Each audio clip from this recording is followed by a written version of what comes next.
Thank you, everybody. We're excited to talk to you a little bit today about our programs. We have some really exciting student opportunities within the Center for National Security Studies. And to kick that off, I'm going to have Mary talk about the Open Source Intelligence Center, and then I'll take some time to talk about MTech briefly. Hi, my name is Mary Kent. I'm the director of the Open Source Intelligence Center. My program trains students to become open source intelligence analysts. Now, if you're not familiar with open source, that is just any information you can find out online without using a password, hacking, or otherwise circumventing security protocols to get access. So it's pure training on how to search social media, clever Google, how to look at the service web and the dark web as well. And my students will end up serving internships with local law enforcement agencies.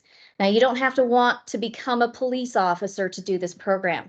The purpose is to give you experience utilizing open source intelligence in a criminal investigative situation.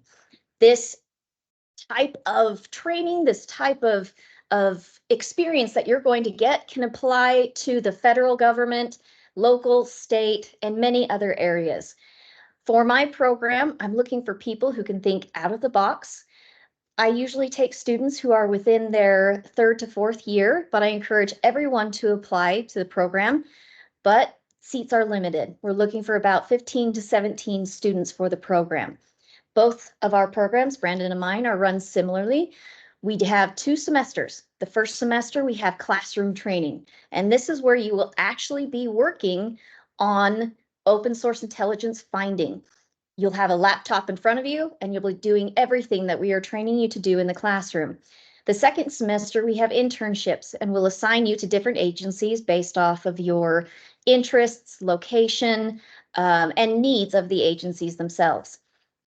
If you are interested in applying, we will have information on how to get in contact with us. But some benefits of the program are that you can get a certificate in open source intelligence.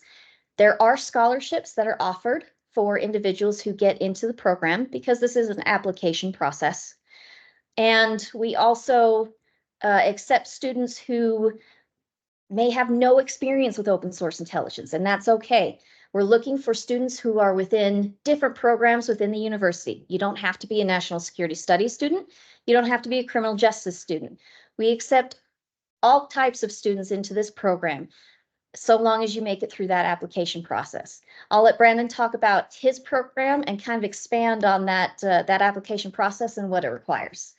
Yeah, so my program is a sister program to Mary's program, but we are focused on advanced technology policy. So we're really focused on doing projects for organizations like Department of Homeland Security, the National Security Agency, some major corporations surrounding artificial intelligence, cybersecurity, and how, hypersonic space technology, how they kind of are affecting the security landscape, and how we can hedge our bets in terms of best protecting the critical infrastructure of the United States and how the U.S. competes with other countries in that. So, for example, we're currently working on something regarding quantum and China. We have another team that is working on securing critical infrastructure with the Department of Homeland Security. So we are hunting down threats from Iran and China. We have identified some vulnerabilities in some interesting places, including nuclear facilities, other areas of critical infrastructure, and some stuff in space, which is kind of fun. Can't get too much into that. But something I want to emphasize for my program is just like you don't need to know anything about open source to be in Mary's program, you don't need to be technical to be in my program, meaning that I'm not expecting you to code. I'm not expecting you to, design anything. If you can do that stuff, that's awesome. We're super happy to have you, but we are focused on the policy aspect of all these fields. So we're usually a good blend of technical students and non-technical students, but you really just, the only requisite, you have to be interested in the security issues that come from AI, that come from cyber, and be willing to work with some of our really cool partners on stuff like that. Structurally, very similar to Mary's program. Semester of classroom work, internship credit is available, scholarships are available, and we'll kind of get into that a little bit more. And something else I want to touch on is we get to work with some really cool partners. Mary and I, we cooperate a lot. We do joint projects together. Sometimes we have students that will do her program one year, my program the next year. That is something that's available to you.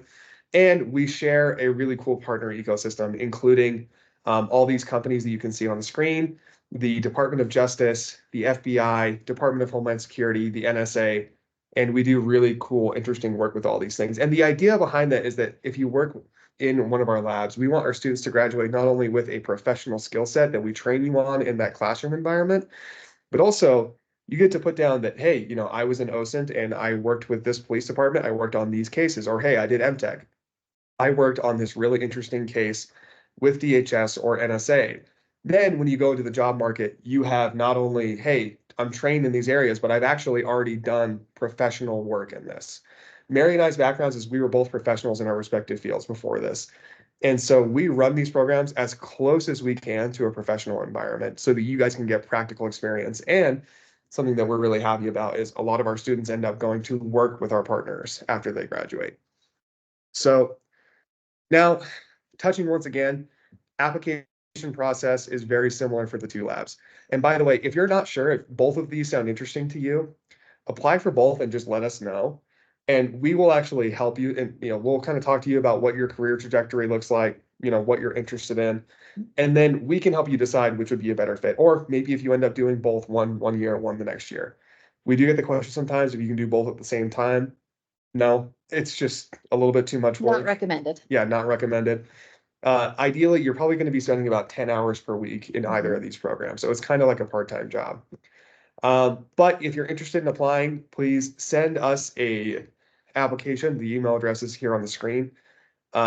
In the subject, put MTech or OSIC application. You'll need to include a resume, an unofficial transcript. An unofficial transcript is not the one that you have to pay the registrar's office for. You should be able to get it for free off my UVU. Okay, so just some clarification there. A writing sample, just the best example of writing that you have so that we can assess where you are in terms of writing. Doesn't have to be any particular kind of writing, just something that you've done maybe for a previous class or for work. 2 professor references. These are not letters of recommendation, just putting down the name of professors that we can reach out to talk to about you as a student or you about previous work that you've done. So please don't make them write a letter of recommendation. They will get mad at us, so please don't do that. And then finally, a letter of interest. This will be just like one page talking about why you're interested in the program and what you want to get out of it. Highly recommend you write separate letters if you're going to apply to both. So that being said, applications are open and through the end of next week. So we are really excited to hopefully hear from any of you. And if you have any questions, feel free to reach out to the email addresses here on the screen. Anything else, Mary? You probably have a lot of questions because we are shortening this down for this video. So please reach out to us. You can also make appointments and come meet with us in person. Yeah, absolutely. And we're happy to answer your questions. And if you're a really cool student, we'll fight over you. Thank you guys for your time and looking forward to hopefully hearing from some of you and receiving applications from you.